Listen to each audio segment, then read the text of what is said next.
When you look at me, the first thing your brain asks is, what happened to her? And it's a morbid fascination. It's your amygdala firing before any empathy or social skills have a chance to fire. It's fucking rude, but it's natural. It's something called evolutionary threat detection. And it's when your brain scans for any threats of infectious disease, any signs of deformity or death. It's why when somebody says, oh, her husband just died, the first question that comes to mind is, how did he die? When you ask somebody, what happened to you? What happened to her? What's wrong with you? What's wrong with her? It's out of instinct. It's not out of compassion.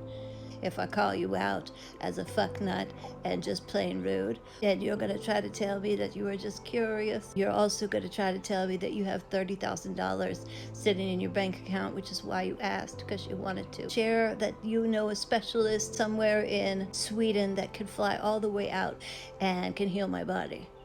But what your brain is really asking is, could this happen to me? And how can I prevent this?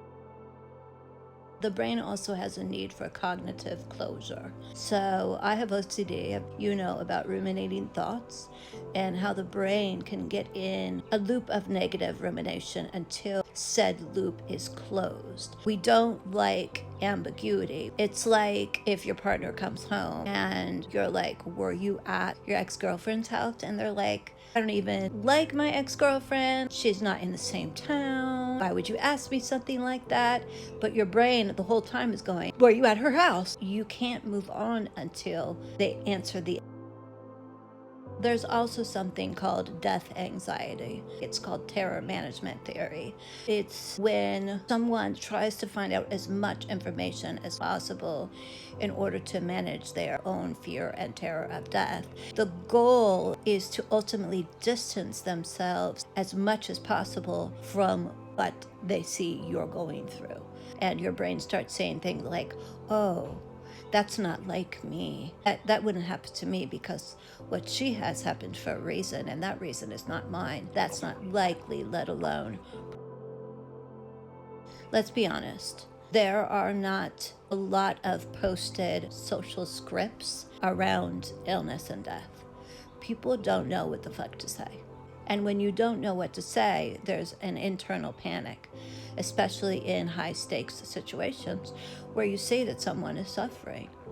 People are also very uncomfortable with silence.